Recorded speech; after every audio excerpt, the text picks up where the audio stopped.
প্রশাসক নেই, এসেছে নতুন পর্ষদ, দায়িত্বে নতুন এমডি।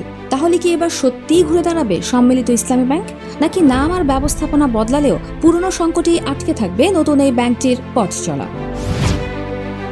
5 সংকটাপন্ন ব্যাংক এক্সিম, সোশ্যাল ইসলামী, ফার্স্ট সিকিউরিটি ইসলামী, গ্লোবাল ইসলামী ও ইউনিয়ন ব্যাংক একীভূত করে গঠিত সম্মিলিত ইসলামী ব্যাংক থেকে শেষ পর্যন্ত প্রশাসকদের সরিয়ে নিয়েছে বাংলাদেশ ব্যাংক।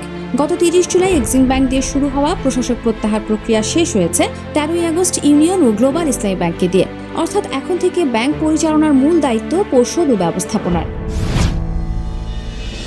কিন্তু প্রশাসক প্রত্যাহার হলেও সংকটের শেষ নেই, কারণ এই 5 ব্যাংকের প্রায় 75 থেকে 76 লাখ আমানতকারীর জমা প্রায় 1,42,000 কোটি টাকা। বিপরীতে ঋণ প্রায় 1,92 থেকে 1,93,000 কোটি টাকা, যার আবার প্রায় 76 থেকে 77% খেলাপি।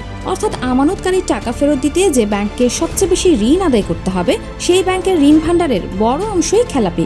তাহলে আমানতকারীদের ভাগ্যে কি আছে? সরকার ইতিমধ্যে 20,000 কোটি টাকা দিয়ে সম্মিলিত ইসলামী ব্যাংকের 35,000 কোটি টাকার পরিশোধিত মূলধনের বড় অংশ যোগান দিয়েছে।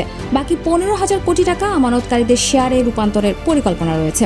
অর্থাৎ ব্যাংক ভবিষ্যতে লাভজনক হলে আমানতকারীরা আমানতের বদলে শেয়ার পাবেন। তাছাড়া বাংলাদেশ ব্যাংক ধাপে ধাপে উত্তোলনের সুযোগ বাড়িয়েছে। সবশেষ জরুরি পারিবারিক প্রয়োজনে সর্বোচ্চ 10 লাখ টাকা পর্যন্ত উত্তোলনের সুযোগ দেওয়া হয়েছে।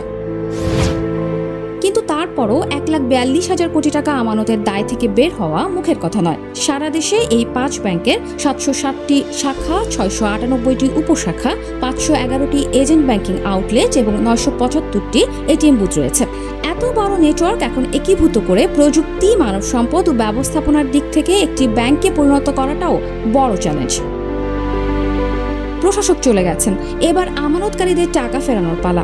লাখ লাখ আমানতকারী টাকা ফেরত দিতে পারলেই পুরনো 5 ব্যাংকের ধ্বংসস্তূপ থেকে একটি টেকসই ব্যাংক হয়ে উঠতে পারবে সম্মিলিত ইসলামী ব্যাংক।